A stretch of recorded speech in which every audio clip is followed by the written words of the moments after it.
নতুন বছরকে স্বাগত জানাতে কুমিল্লায় চলছে বৈশাখী শোভাযাত্রা, মেলা ও নানা সাংস্কৃতিক আয়োজন। সোমবার সকালে কুমিল্লা ভিক্টোরিয়া কলেজ থেকে একটি বর্ণাঢ্য শোভাযাত্রা বের হয়ে জেলা শিল্পকলা একাডেমিতে গিয়ে শেষ হয়। এতে অংশ নেন জেলার প্রশাসক মোহাম্মদ আমিরুল কায়সার, পুলিশ সুপার মোহাম্মদ নাজির আহমেদ খান, বিএনপি চেয়ারপারসনের উপদেষ্টা আমিনুর রশিদ ইয়াসিন, মহানগর বিএনপির আহ্বায়ক উদ্বাতুল বাড়ি আবু, জামায়াতের সেক্রেটারি মাহবুবুর রহমান সহ অনেকে। র্যালি শেষে শিল্পকলা একাডেমিতে অনুষ্ঠিত হয় আলোচনা সভা এবং সাংস্কৃতিক অনুষ্ঠান। বর্ষবরণ উপলক্ষে কুমিল্লা জেলা প্রশাসন, প্রেস ক্লাব, সচেতন সাংস্কৃতিক ফোরাম, সম্মিলিত সাংস্কৃতিক জোট, বিএনপি সহ বিভিন্ন রাজনৈতিক, সামাজিক ও সাংস্কৃতিক সংগঠন নানা আয়োজন করে। এছাড়া কুমিল্লা টাউন হল প্রাঙ্গণে চলছে 3 দিন ব্যাপী বৈশাখী মেলা। শহরের রাজগঞ্জ এলাকায় আয়োজন করা হয়েছে 2 দিন ব্যাপী মাছের মেলা। উৎসব মুখর পরিবেশে কুমিল্লাবাসী আনন্দ ঘন পরিবেশে নতুন বছরকে বরণ করে নিচ্ছে।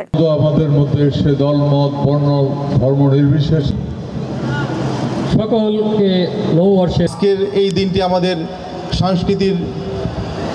সাংস্কৃতিক আত্মপরিচয়ের প্রতীক। আমাদের ইতিহাস, ঐতিহ্য এবং সংস্কৃতির মেলবন্ধন। আজকের দিনটিতে আমরা সবাই একত্রিত হয়েছি। আমরা সকলের জন্য দোয়া করব এবং আমরা আজকের যে আনন্দ এটি আমরা ভাগাভাগি করে নিব। আমরা চাইব আমাদের পিছনের যে বছর আমরা ফেলে এসেছি, এই বছরে যে আমাদের ভুল ত্রুটিগুলো ছিল সেইগুলো আমরা ভুলে যাব এবং এই যে বছরটি আমরা শুরু করছি, এই বছরটি আমরা সকলে একসাথে মিলে আমাদের এই দেশটিকে এগিয়ে নিয়ে যাব।